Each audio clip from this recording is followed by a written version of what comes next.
Boa noite a todos. Estamos, nessa homenagem para o mês dos homens e agora 2 assuntos de interesse do universo masculino, que é o quê? Carros e planejamento financeiro, né? Dinheiro, duas coisas que os homens gostam, né? Todo mundo gosta, mulher também, né? De carro e dinheiro. Mas, em homenagem aos homens, estamos aqui com esses 2 assuntos. E tem aqui o planejador financeiro, né? Augusto, seja bem-vindo, Augusto. E o que tem a oficina mecânica, empresário, que entende bastante de carros, é o Raimundo. Seja bem-vindo, Raimundo. Obrigado. E aí eu começo perguntando para o Augusto, né? Conte um pouco para quem está nos assistindo, quem é Augusto, como surgiu essa ideia de ser consultor, planejador financeiro? Boa noite a todos. Primeiramente, agradecer o convite, Fá. Foi uma honra muito grande poder vir aqui, bater esse papo com você. E quem é Augusto? Misericórdia, você tem tempo? Mas, bom, hoje Augusto é químico de formação, comecei a minha história lá atrás, né? Me disseram que eu era bom de exatas e aí eu fui fazer química, porque eu achei que tinha tudo a ver comigo, trabalhei na Petrobras aí há alguns anos, achei que esse mundo do concurso público não tinha muito a ver comigo e lá eu tive uma oportunidade, né? Eu sempre fui de guardar dinheiro, sempre fui muito econômico, então na viagem dos amigos eu era o que guardava o dinheiro, na família eu era aquele que sempre tinha um dinheiro para emprestar.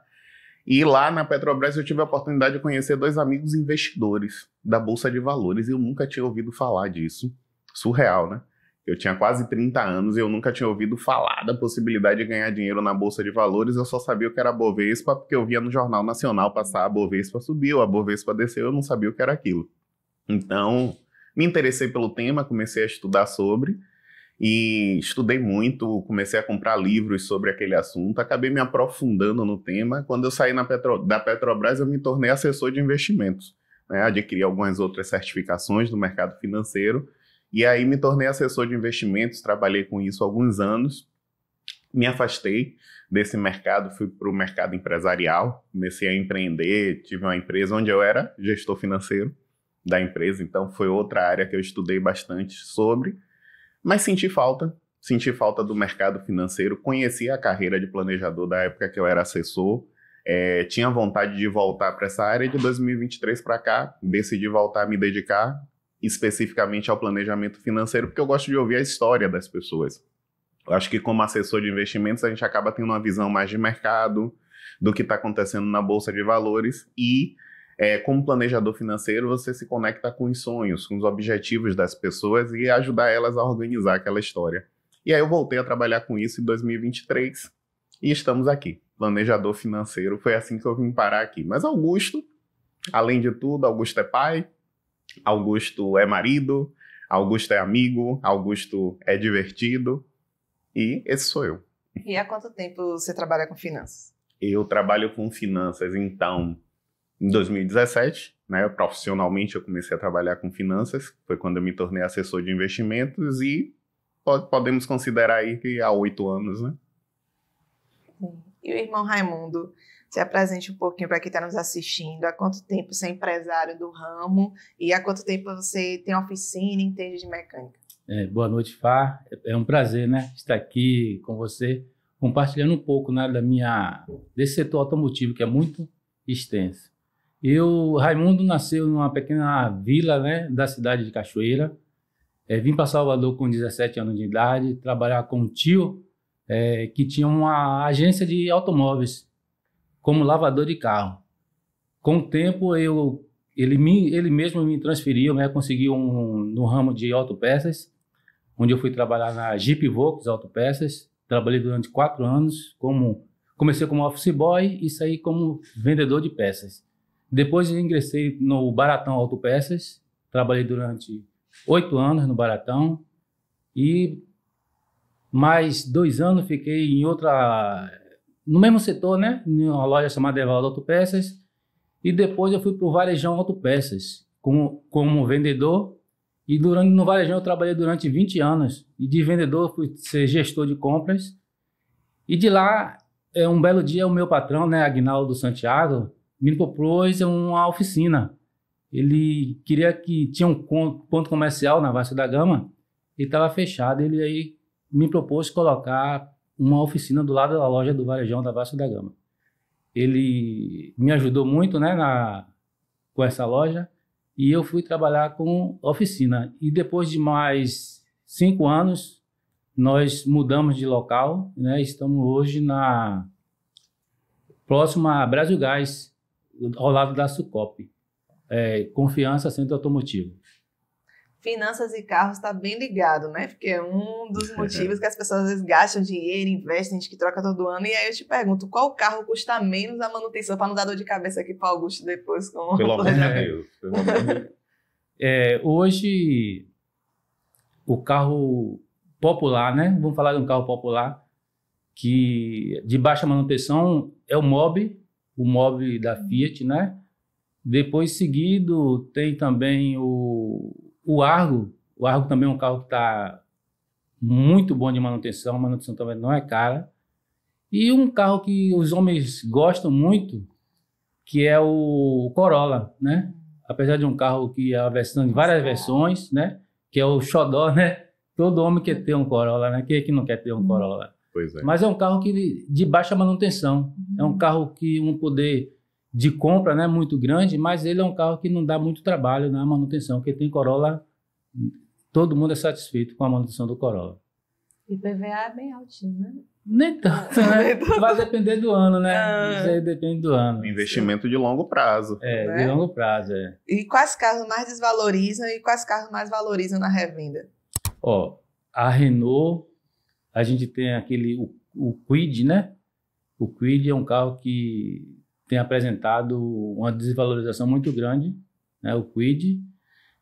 E também a Peugeot, né, tem o Peugeot 207, 208, que é carro que ele desvaloriza muito na revenda. A Citroën também tem o C3, é um carro que vendeu muito, né, mas quem tem na hora de revender sofre um pouquinho, viu, porque ele é desvalorizado. Uma pergunta aí para os dois, nessa área assim, de carro. Já chegou algum cliente para você, que eu faço um negócio com carro, que compra o carro e daqui a 2 anos compra outro, daqui a 2 anos compra outro. Tem gente que não sai de carro zero da concessionária. Compra novo na concessionária, financiado, e com 2 anos já troca por outro mais novo, porque diz que é vantagem. Vai continuar pagando o financiamento. E já chegaram essas histórias assim para vocês. O que vocês acham disso? Pode comentar. Infelizmente tem pessoas que têm condições de estar trocando, né? De 2 em 2 anos de carro. Mas eu não acho vantagem, né? Porque tem carro que você compra, como você falou, a gente falou, né? Valoriza, outro desvaloriza. E ficar sempre trocando, eu acho que não é vantagem. Para quem quer um carro para uso pessoal, eu acho que pode conservar por mais tempo. Entendeu? É bom refletir, né? Carro novo, você tá sempre devendo na prática. Então, claro que o sonho de ter o carro zero é uma coisa que a gente respeita. Então, tem gente que chega com essa história de que, não, como desvaloriza, eu troco logo para não ter o processo de desvalorização. E é uma historinha, né, gente? É uma historinha que a gente conta. Tudo bem, conte suas historinhas para você.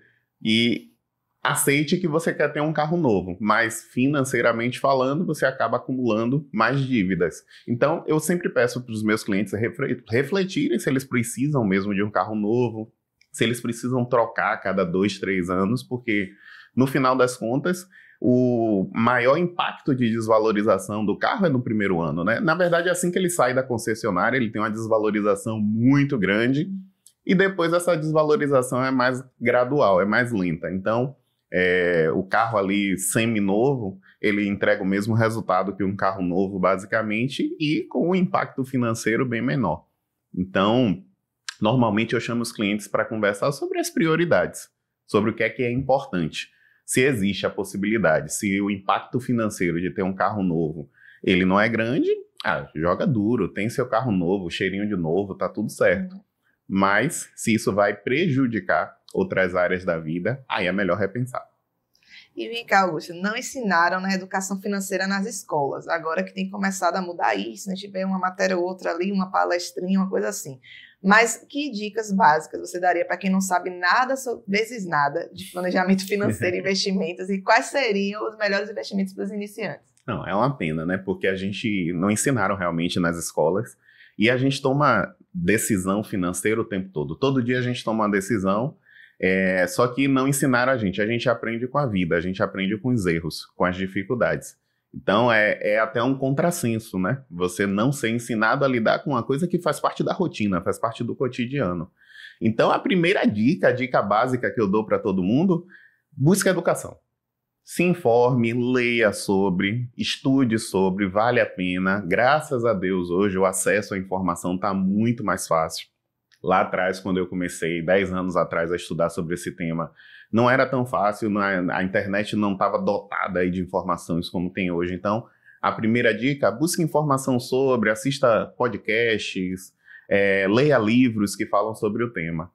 É a primeira dica básica. Então, invista em você, na sua educação, para que você seja o grande responsável pela sua vida financeira. Segundo, eu acredito que vale muito a pena você se responsabilizar, você sentir que você é responsável pela sua organização financeira, porque, veja, a gente acaba delegando muito o que acontece, acaba terceirizando muito o que acontece ao gerente do banco, é aquela pessoa que traz uma informação que afeta a sua vida financeira e que você simplesmente acredita, simplesmente confia. Então, se sentir responsável pela sua vida financeira, dizer quem cuida sou eu da minha vida financeira. E isso faz você acompanhar o que está acontecendo, ler o que está escrito no cartão de crédito, perguntar, essa taxa que eu estou pagando é para quê mesmo? Para que ela serve? É incrível o tanto que se gasta de dinheiro só por falta de informação e por falta desse processo de responsabilização. Então, tem clientes que já chegaram para mim pagando 4 seguros diferentes. Seguro de cartão de crédito, seguro do cheque especial.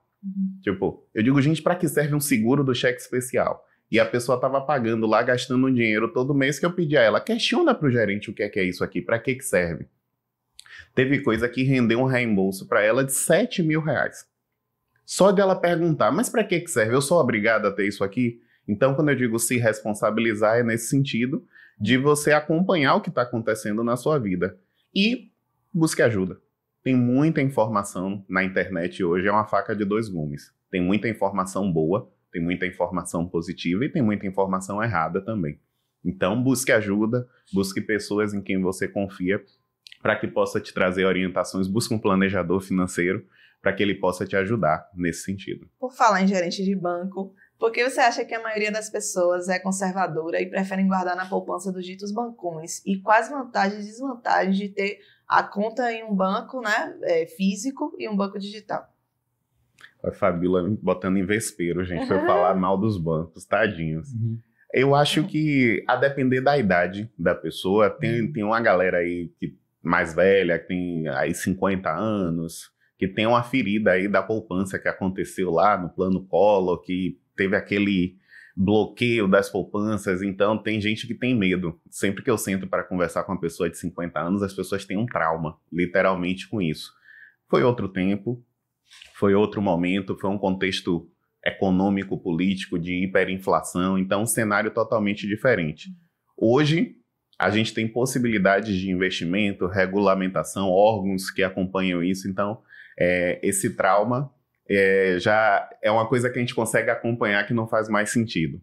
O outro ponto, a poupança é o investimento mais popular que existe, se é que a gente pode chamar de investimento, né? Mas é o que existe de mais popular, então é a poupança da Caixa, todo mundo conhece a poupança da Caixa. Tem gente que acredita que, por ser um bancão, tem maior credibilidade, então eu confio mais no bancão. Eu acho que eu teve uma cliente que chegou para mim e disse, eu fui roubada pelo meu ex-marido, eu perdi todo o meu dinheiro e eu fiquei com medo, e aí eu olhei para um lado, olhei para o outro, eu não tinha informação, não tinha conhecimento, então eu decidi confiar no gerente do banco. E aí ela foi estabelecer uma relação bem ruim, por sinal, em que as aplicações dela estavam sendo mal alocadas. Então, tem profissionais e profissionais. Conheço muitos profissionais excelentes nos bancões que, de fato, se preocupam em colocar o cliente no centro. Mas, infelizmente, o que acaba acontecendo muitas vezes, em muitas situações, é que esses profissionais, eles são obrigados pela instituição. Tem metas, né? Tem metas para bater, a oferecer os seus produtos. Então, eu nem julgo eles. Eu acho que eles estão fazendo o trabalho deles. Mas o trabalho deles é oferecer produtos que nem sempre têm a ver com o que o nosso cliente precisa. Então, as pessoas acabam fazendo aquilo que elas conhecem mais, aquilo que elas viram os pais delas fazendo, porque são as fontes de informação e de educação que a gente tem. Mas, volto aí a dica que eu dei, né? Se informar, ler sobre, se tornar responsável, perguntar, questionar, pode trazer esse retorno. E você perguntou dos bancos digitais, né? Eles são confiáveis, mas eu sempre sugiro para os meus clientes, uma opinião de Augusto mesmo, eu sempre sugiro, tenha um bom relacionamento com um bancão, porque isso pode trazer benefícios, pode trazer possibilidades que são interessantes, isenção de anuidade, pontuações melhores em cartão de crédito, tenha um bom relacionamento com um bancão, mas tem um banco digital que as operações são mais simples, são mais fáceis, mais práticas, a maioria das coisas não tem taxa, não tem tributação e está cada dia mais confiável. Uma pergunta agora para os dois, né? Na opinião de vocês, na experiência, até que vocês tenham passado, né, na prática, na pele, não só com o cliente, né? Vale a pena comprar um carro seminovo à vista ou um zero financiado? E por quê? Vamos lá. Um zero financiado ou um seminovo à vista. Do ponto de vista financeiro, olhando financeiramente falando, eu sempre trago uma perspectiva para os meus clientes que é muito prática. A visão de longo prazo. No curto prazo, a gente tende a querer o carro novo, pensa assim, não, vai durar mais tempo, vai dar mais trabalho, só que... E dura. E dura. Só que o financiamento significa a aquisição de um passivo de longo prazo. Então, como o financiamento, as taxas de financiamento hoje, do jeito que estão altíssimas, o que é que acontece? A gente adquire um bem e vamos fingir que ele custa R$100 mil, que a gente sabe que não tem mais carro zero de R$100 mil. Não tem o Kwid. O Kwid é R$100 mil hoje em dia, né? Que é um absurdo, né? Há 5 anos atrás o Kwid estava 35 mil. Eu sei porque na época eu isso tava... mesmo. Eu lembro lançamento. no lançamento dele. Ele disse que ele era o SUV compacto. Eu lembro a propaganda que ele fez, né? O Kwid dizendo que é um SUV compacto. Imagina. E então, assim, você adquire um bem que custa R$100 mil novo. Quando ele sair da concessionária, ele desvaloriza de 15% a 20%. Então, esse bem já não vale mais R$100 mil. Só que se você financia um bem como esse, você adquire um passivo de longo prazo que, se você somar, a visão de longo prazo é interessante por isso, no mínimo você vai pagar 2 vezes o valor do carro, no mínimo. Sendo bonzinho, a gente vai pagar 2 vezes o valor do carro. Então eu adquiri um bem que vale 100, que desvalorizou e passou a valer 80, e eu devo automaticamente porque eu financiei 200. Então você percebe que a conta não fecha. Quando a gente pensa no longo prazo, mas eu vou ficar bastante tempo com o carro, mas o financiamento normalmente é de muitos anos. Então, já por outro lado, se a gente consegue se organizar, se antecipar, guardar dinheiro para adquirir um carro à vista, a gente não tem dívida, a gente consegue negociar com maior possibilidade a aquisição daquele bem e você sai da concessionária com um bem que faz parte do seu patrimônio, porque você adquiriu à vista, você não tem um passivo puxando o seu patrimônio para baixo. Então, eu sugeriria fortemente, repense o seminovo, olhe para o seminovo com mais carinho, porque ninguém vai te dizer, ninguém vai saber, além de você que vê a quilometragem do carro, que o carro é seminovo. O seminovo vai parecer... Se você contar para todo mundo que é novo, todo mundo acredita. E também tem, por outro lado, né? Tem também as revisões, né? Sim. Você tem as revisões que você só faz em concessionária, tem que fazer com eles. E um seminovo, você consegue carro seminovo com um preço bem mais baixo, como você falou, Augusto. Quando sai da concessionária, você já está perdendo dinheiro. Você tirou o carro novo, saiu de lá e já está perdendo dinheiro. Automaticamente. Geralmente, um carro seminovo, pode acontecer o contrário. Você fazer uma boa compra e sair já, com pouco tempo, já está ganhando dinheiro em cima dele, entendeu? Acontece isso. Me permita, você perguntou se o que eu senti na pele, aconteceu isso na pandemia. Ele pode até dizer aí com mais propriedade. Mas eu comprei um carro antes da pandemia e ele valorizou. Sim, se eu quisesse vender um ano depois, eu ganhava dinheiro com o meu carro seminovo. Então, isso é uma coisa que pode acontecer. Claro que o impacto da pandemia mexeu aí na valorização dos carros. É raro, mas acontece. Então, eu tive um carro que valorizou, e valorizou muito. Valorizou, assim, 15 a 20 mil reais. Então, coisa que é impensável. Eu nunca ouvi falar que um carro novo valorizou. Isso é por conta da tabela FIP, que às vezes varia, né? Sim. O Onix mesmo costuma estar valorizando, né? Mesmo usado, as pessoas que compram não têm perdido tanto dinheiro na hora da revenda, né? Do Onix. Por falar nisso em carro usado, seminovo, quais as principais coisas a serem checadas? É possível perceber sem a ajuda de um mecânico? Como saber se o motor foi batido, por exemplo? Olha, motor batido... Uma das características que você percebe é o cabeçote do motor, né? Quando você abre o motor de um carro, você vê que o cabeçote é, né, a parte superior do motor, ele está novinho, né? E um carro usado, geralmente, com o tempo, poeira, você percebe que as peças não estão tão novas. Então, quando você faz um cabeçote do motor, você vê ele todo novinho. Então, é uma característica, né, de um carro que já foi feito o motor. Outro, não sei se você falou também sobre, na hora da compra, né? Um detalhe muito importante de um carro usado é você observar o volante. Volante, por exemplo, um carro com aspecto novo, você vê o volante um pouco novo, né? A conservação no volante do carro, isso também interessa. Interessante. Risada, sabe por quê? Meu carro, vamos lá, essa parte de conservação do volante é complexa, porque o dono, né, vulgo eu, não me coloca no lugar, tem que ter esse cuidado, assim, de botar uma capa no volante, de passar lubrificante, porque se deixar realmente no sol, sem capa, sem nada, ele fica com aspecto velho, mas o carro é novo. Então, tipo assim, perceber que o carro é velho ou novo pelo volante, tipo, não tem muito a ver, assim, com essa questão de capa, de lubrificante de volta. Depende do uso, né? Porque geralmente...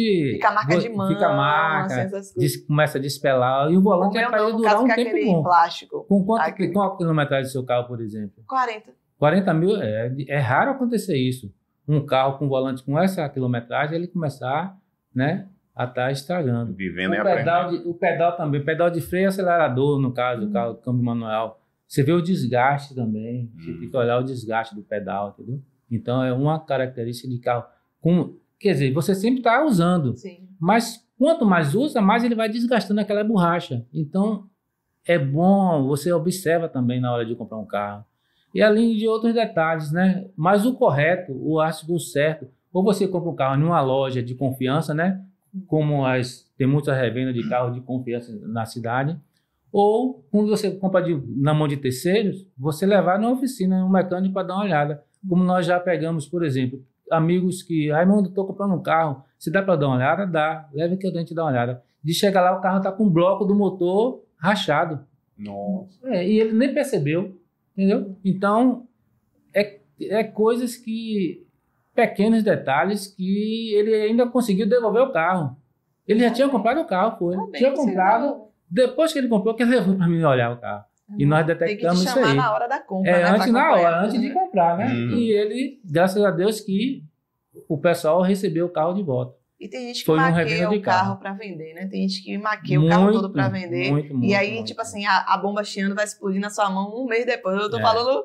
experiência de carro, já aconteceu. Então, por isso que eu fiquei com raiva de seminovo, por isso. Que, tipo, o mecânico avaliou, tava perfeito, pode comprar, um negócio ótimo.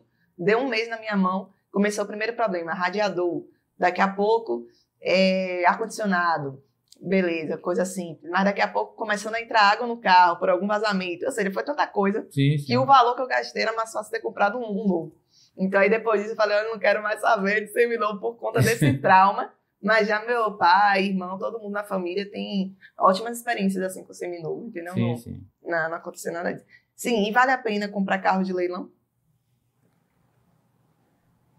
Olha, eu nunca tive experiência de compra de carro de leilão, certo? Mas eu tenho alguns amigos que fazem isso e eles se dão bem, tá? Por quê? O valor de um carro de leilão é muito mais baixo, né, do mercado, né? Por exemplo, o carro que vale 50 mil, no leilão ele paga 30 mil.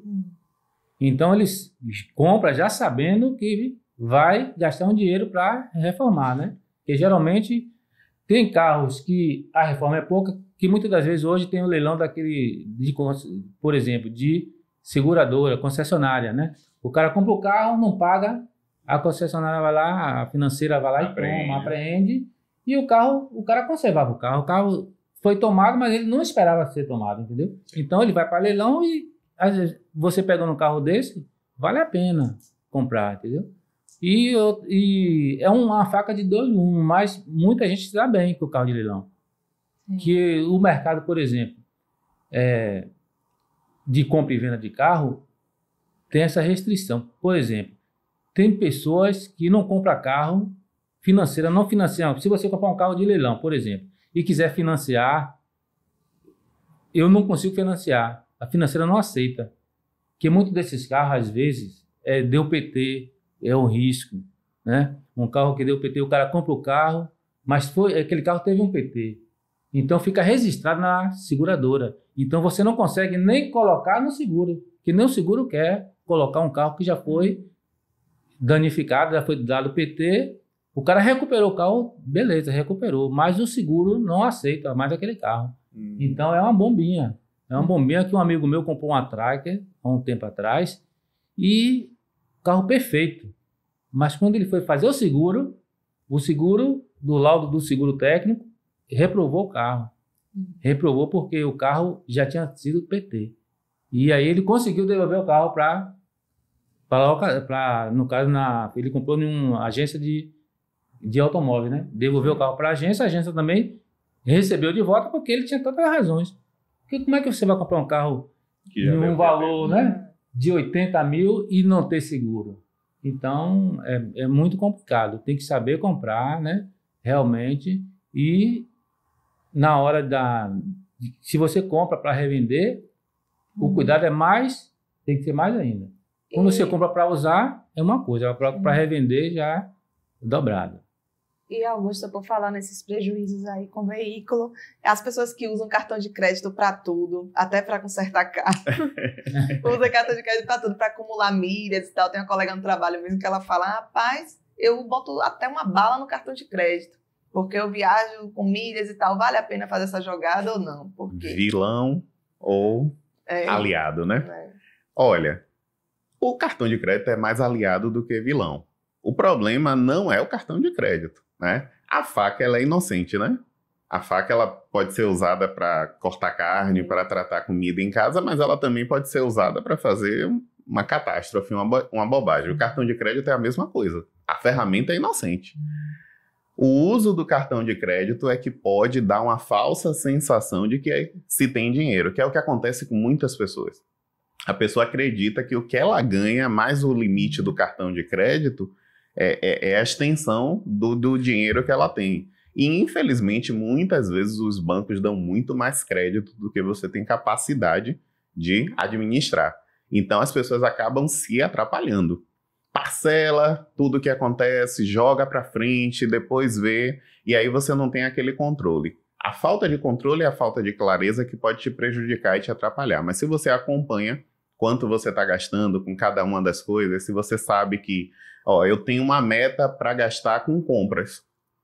E aí se você parcela e diz assim, bom, minha meta é de 300 reais por mês, eu já gastei 200, só tenho mais 100 para gastar. E eu tenho uma coisa de 300 reais, você pode comprar e dividir de 3 vezes e os 100 reais entrar ali na sua meta. Mas você tem que ter esse controle, esse acompanhamento. Senão o cartão se torna vilão muito facilmente. E tem muito benefício, é mais fácil de controlar, dá para acumular milhas. Milhas permite que você consiga viajar tendo economia, ter hospedagem com economia, melhora o seu relacionamento com o banco. Então tem um monte de benefício. O risco é o descontrole, o risco é a falta de clareza. Então, se você tem clareza, se você não faz uma compra que é só emocional, porque isso é muito comum de acontecer. O cartão de crédito é aquele que permite você, no final do mês, o bicho tá pegando, seu chefe brigou com você, o dia tá difícil, pisaram no seu calo dentro do elevador, deram uma fechada no trânsito, você olha para o cartão de crédito e diz, eu mereço. É a frase clássica, eu mereço. E aí no eu mereço, a gente acaba focando no presente, e se despreocupando do futuro. Então se questione quantas vezes você anda merecendo ao longo do mês, porque a conta chega. A conta chega e o ciclo, ele acaba se tornando um ciclo que não é virtuoso. Eu mereço, e aí eu vou lá e eu gasto, e aí depois a gente vê, joga para frente, aí eu fico chateado de novo no mês seguinte, porque eu tenho uma fatura enorme para pagar, que compromete minha renda quase toda, e no meio do mês eu já não tenho de onde tirar recurso, e aí o ciclo vai. Se ao contrário disso, a gente tem clareza, a gente estabelece metas. É uma dica simples que eu deixo aqui. Estipule uma meta, defina quanto você quer gastar por mês com cada coisa. E acompanhe, monitore de alguma forma quanto você está gastando, e aí você vai ter um cartão de crédito sob controle. E no que consiste um planejamento financeiro? Quais as etapas e reservas importantes? Então, um planejamento financeiro, ele consiste em você... As pessoas, elas têm um olhar muito para o presente. Elas vivem muito hoje. O gasto do cartão de crédito, ele é muito atrelado a isso. A gente olhar para o que a gente está sentindo, para o que a gente precisa resolver no presente. O planejamento financeiro, ele convida as pessoas a terem um olhar para o futuro. Porque é simples. O raciocínio é muito simples. Todo mundo vai precisar se aposentar um dia. A energia que a gente tem hoje, se pergunte, volte 10 anos e lembre da energia que você tinha para fazer atividades nos 3 turnos, conseguir dar conta de realizar tudo, e olha a energia que você tem hoje. Você que está em casa, se pergunte, 10 anos atrás eu tinha a mesma energia que eu tenho hoje? E aí observe, essa é a tendência natural, a tendência que a nossa energia ela vai diminuindo com o tempo. O planejamento financeiro convida a você olhar para a construção desse futuro, onde você tende a querer trabalhar menos e vai ter um momento que você vai querer poder escolher não trabalhar. Então, no planejamento financeiro, a gente olha para a organização da vida financeira para ter essa clareza, para entender como é que a gente gasta, para entender o padrão de hábitos. A gente pensa em estratégias de proteção financeira. Por que proteção?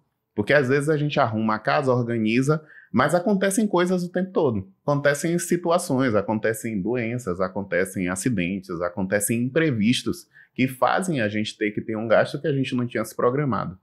Então, pensar estratégias de proteção ajudam ao nosso patrimônio ele continuar só crescendo, porque a gente está protegido. Pensar na aposentadoria, de fato. Fazer um planejamento. Quanto é que eu quero ganhar? O que é que eu quero? Como é que eu vou fazer? Como eu guardo? Como eu invisto? Como eu rentabilizo? Então, pensar nessa aposentadoria e fazer um bom planejamento de aquisição de bens. Então, pensar como é que eu adquiro bens que têm um custo mais alto, como um carro, como um imóvel. Porque uma decisão equivocada na compra de um carro, na compra de um imóvel, pode comprometer o planejamento por 30 anos, por 35 anos. Eu tenho um casal de amigos que comprou um imóvel 7 anos atrás, financiaram, e agora eles estão querendo vender o imóvel para comprar um maior, né? Decidiram ter filhos, estão querendo vender o imóvel para comprar um maior, e aí eles tiveram a surpresa triste quando eles descobriram quanto eles já pagaram do imóvel que eles financiaram. Então eles financiaram R$250 mil, tem 7 anos que eles estão pagando e eles descobriram que eles ainda devem 190. Então são 7 anos pagando não sei, acho que nem 30% do valor do imóvel. Então uma boa decisão na aquisição desses bens faz muita diferença para o longo prazo. Você citou a aposentadoria. Hoje em dia a gente sabe que não dá para depender da aposentadoria do governo, né? Explique um pouco, resumidamente, por que não dá para que as pessoas se conscientizem mais sobre essa questão dos investimentos pensando na aposentadoria. Maravilha. As pessoas, nem sempre as pessoas sabem como funciona o INSS, a aposentadoria aí pelo governo. O dinheiro que a gente paga hoje, ele não está sendo guardado, poupado, preservado para a gente usufruir disso na aposentadoria. O dinheiro que a gente paga hoje financia a aposentadoria de quem está aposentado. Então, é uma conta que já fechou no passado, né? Minha avó teve 11 filhos, dos quais vingaram 7. Então, tivemos 7 filhos trabalhando que pagavam a aposentadoria da minha avó. Minha mãe teve 3 filhos. Então, já é, beleza, menos gente trabalhando para sustentar as pessoas que estão afastadas aí pelo INSS, aposentadas ou afastadas por doença. Eu tenho 1 filho. Então, tem gente aí, as gerações depois da minha já estão sendo pai de pet de planta, né? Então, a tendência de ter menos filhos está fazendo com que essa pirâmide etária ela fique cada dia mais desequilibrada. Então, a conta não fecha. Você tem a quantidade de contribuintes versus a quantidade de pessoas que a gente vai tendo aposentadas vai aumentando. Outra coisa, a qualidade de vida, acredite ou não, ela está aumentando. As pessoas estão vivendo mais, as pessoas estão ficando mais tempo aposentadas. Então, depender do INSS, olhar para essa conta, perceber que ela não fecha é uma coisa que é preocupante. Então, o que é que eu recomendo? Contribua para o INSS. Você faz parte da sociedade, contribua, é importante. Eu não digo que não conte, mas não tenha a expectativa que o INSS ele venha a sustentar o seu padrão de vida.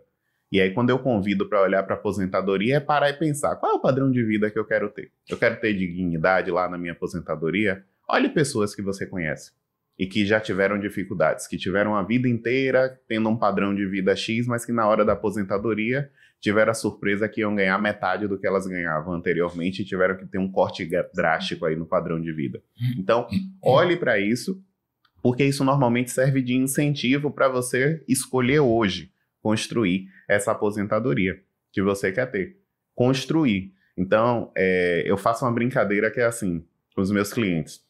O INSS é um terreno que não é seu, que você joga material de construção por cima do muro a vida toda com a expectativa de que vai ter uma casa para você morar quando você se aposentar. É diferente de você comprar um terreno seu, você botar material de construção, se organizar para construir uma moradia para você e você ter o INSS também para complementar a sua renda. É uma mentalidade diferente. E com quanto investido começa a render um valor mensal que possa ser sacado para a pessoa viver de renda? Com quanto investido, tem um monte de depende. Depende de quanto a gente quer ganhar na aposentadoria, depende da capacidade de investimento que a gente tem, mas vamos lá. Basicamente, se você quer ganhar R$5.000 na aposentadoria, a gente tem que estimar qual é. É uma avaliação que não é simples. Eu vou tentar dar uma resposta simples, simplória, mas é uma avaliação que não é simples. Mas se a gente considerar a taxa de juros do jeito que está hoje, né, 15% ao ano, né, vamos fingir aí que a gente ganha 1% ao mês, então se a gente quer ganhar 1% e 1% é 5 mil, é só a gente fazer a conta. Então a gente precisa aí de R$500 mil investidos para a gente ter uma rentabilidade de 5 mil por mês. Nossa, 500 mil parece muito dinheiro. Parece, mas se você considerar que a gente normalmente passa 30 anos trabalhando pelo INSS para se aposentar, então se você escolhe, o quanto antes você escolhe fazer uma contribuição mensal ali para que você tenha uma aposentadoria, então em 20 anos, em 30 anos, a gente consegue juntar valores até muito maiores do que esse. Sim. E a gente conseguir ter uma aposentadoria como essa aí em torno de R$5.000. Mas tem considerações. É importante preservar o poder de compra, porque a gente sabe que o impacto da inflação incide todo ano na nossa capacidade. Então, todo mundo sabe que o que comprava, né, com R$1.000 no ano passado não compra esse ano. O carrinho não enche do mesmo jeito. Isso é o efeito da inflação. Os preços sobem e a gente não consegue. Então, quando a gente faz um planejamento de 20 anos, claro que a gente tem que levar em consideração. Eu quero ganhar R$5.000 de hoje. Então, fazer esse cálculo de quanto é esses R$5.000 lá daqui a 20 anos que eu preciso ter. Normalmente esse é o tipo de planejamento que a gente faz para os nossos clientes. Faz essa conta direitinho para entender, quanto é que você precisa guardar por mês hoje para conseguir ter essa renda equivalente a R$5.000 de hoje. Tá? E o que é preciso para ser um consultor financeiro? Tem sido uma profissão valorizada?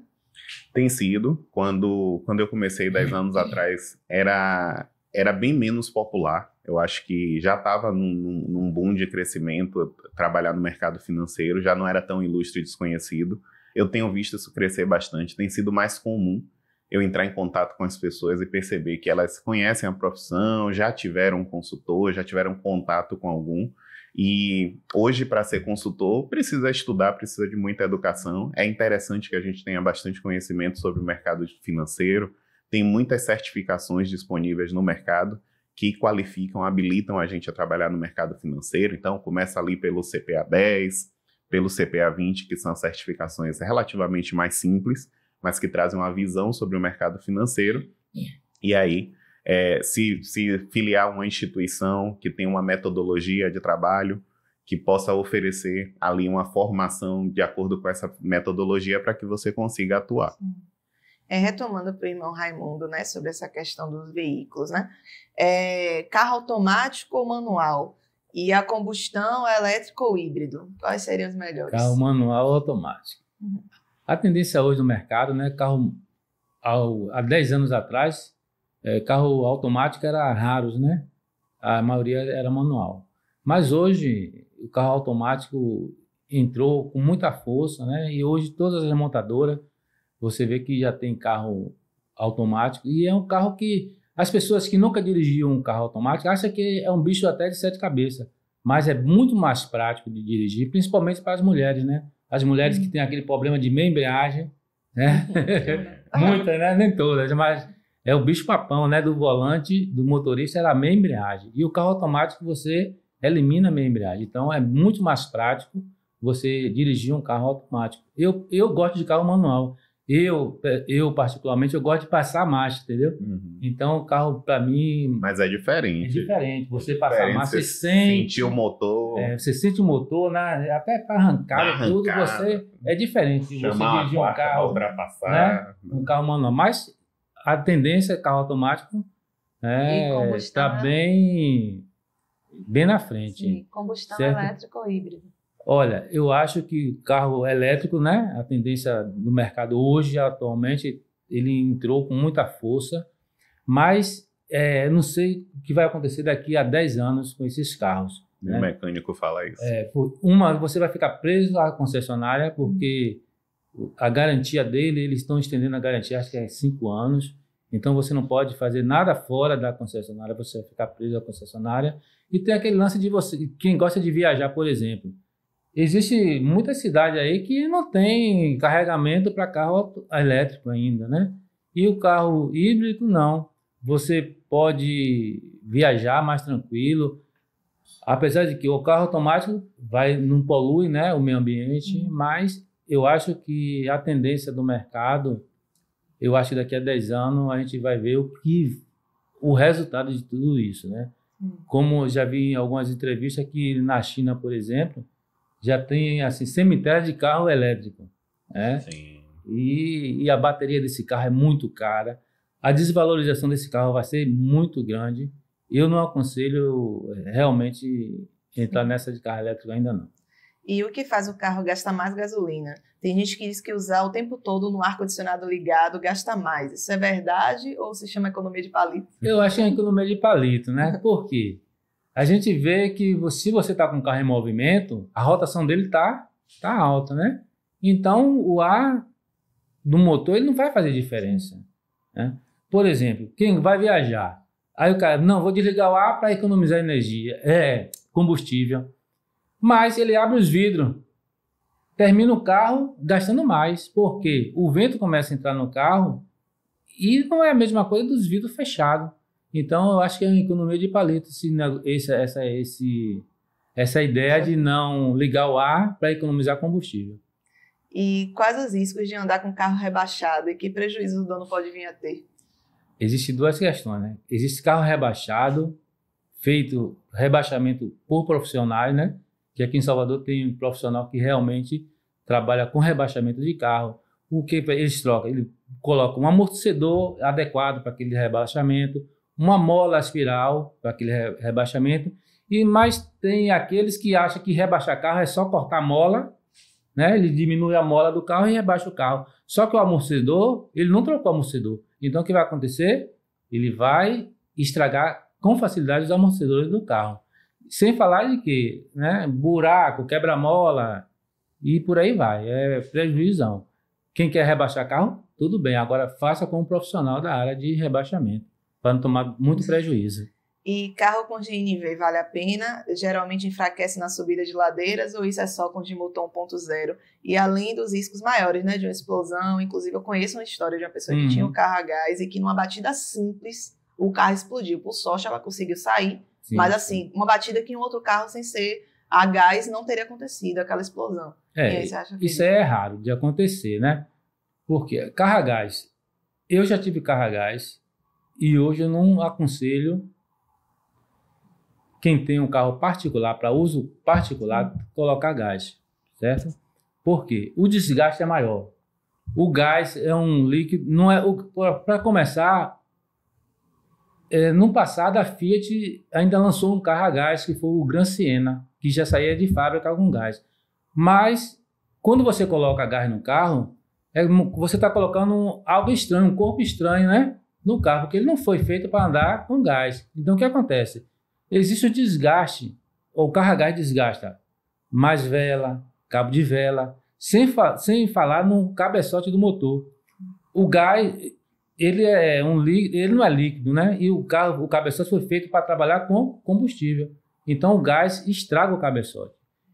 Para quem roda muito, os taxistas, por exemplo, né? Quem roda Uber, ele consegue ter uma receita melhor, né? Porque ele roda muito. Mas quem roda pouco, particularmente, quem tem um carro particular, não é vantagem ter um carro a gás, não. No Rio de Janeiro, por exemplo, o Rio de Janeiro leva uma vantagem, porque o IPVA que tem carro a gás no Rio, ele tem desconto de 50% na hora de pagar o IPVA. Então, é alguma vantagem. Mas aqui em Salvador, eu não aconselho.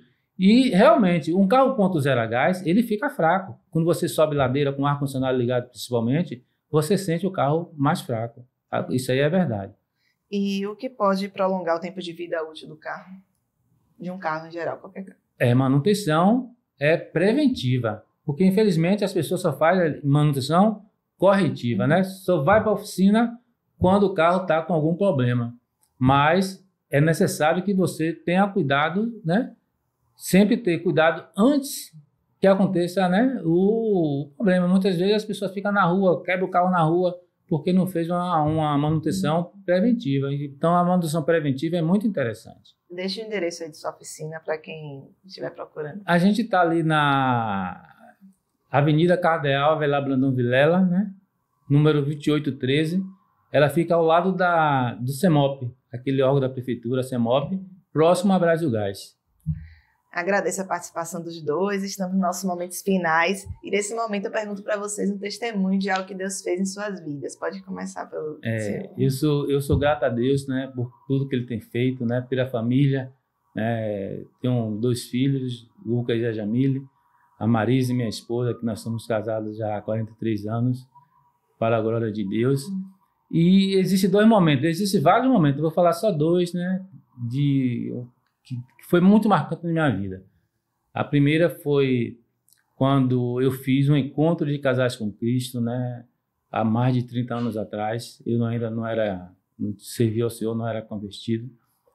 E depois foi no dia em que eu me converti, né? Depois de Lucas, meu filho mais novo, estava com 6 meses de idade, e eu estava em transição antes de entrar no Varejão Autopeças. E eu estava em casa, tinha saído de uma empresa numa sexta-feira para começar na segunda-feira. E Lucas, eu deitei, né? E Lucas deitou no canto da parede e de repente Lucas passou por cima de mim, não sei como, e caiu. Nessa queda a gente foi para o hospital. Isso foi numa quinta-feira. Aí ficamos sexta-feira no hospital, sábado, e os médicos não acharam nada em Lucas. E Marise já era convertida, né? Marise se converteu ao Senhor 8 anos depois que eu me converti. E naquela época, a Igreja Batista dos Mares estava fazendo aniversário, e Marise queria muito estar presente no aniversário da igreja. Mas a gente estava no hospital com o Lucas. Quando chegou no domingo, o médico liberou o Lucas. Aí nós fomos para casa e Maria Raimundo, eu queria tanto ir para a igreja. Aí nesse dia eu fui para a igreja com ela, né? Aí chegando lá, o Senhor falou muito profundamente no meu coração, e naquele versículo no livro de Apocalipse, né? Eu não estou lembrado do versículo, mas aquele versículo que fala que quando tiver 2, um vai, outro fica, né? E aí eu fiquei, não posso ficar não, eu tenho que ir. Não prospera, né? Eu tenho que ir, eu não posso ficar aqui não. Aí eu realmente entreguei a minha vida a Jesus e foi um dia muito marcante para mim, né? E hoje a gente congrega na IBMI há 20 anos, né? Ajudamos o pastor Bira lá no Ministério da Diaconia, e o Senhor tem assim nos sustentado dia após dia. Muito obrigado por essa oportunidade. Amém. Obrigada. Que Deus pode continuar abençoando você. Amém. E Augusto, um testemunho aí do que Deus já fez na sua vida. Bastante coisa também. Eu acho que eu não é sobre religião, eu sempre fui religioso, mas eu senti que eu me desconectei da minha fé em algum momento da minha vida.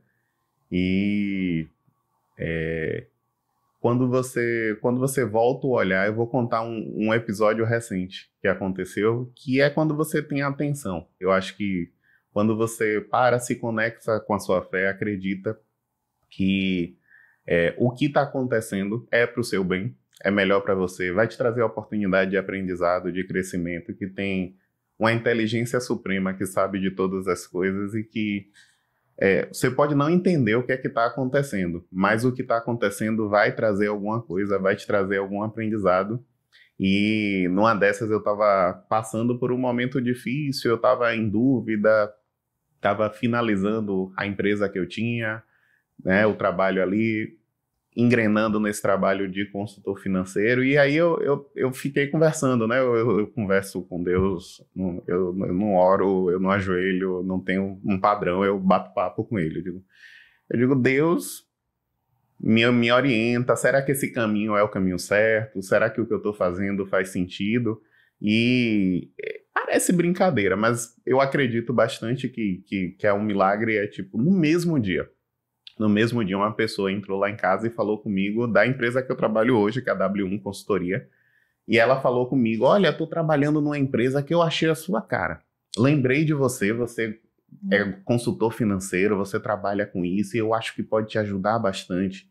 E eu estava no momento me sentindo sozinho, eu estava fazendo um trabalho, e eu fazia tudo por minha conta, eu estudava por minha conta, eu fazia o trabalho por minha conta, e estava difícil, estava complicado.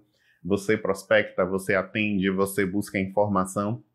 E aí, nesse dia, que eu fui levar meu filho para a escola, e às vezes eu dava uma volta na praça e me conectava ali com as árvores, com as plantas, respirei fundo, fiz essa oração, e de tarde a vizinha chegou lá em casa contando essa história.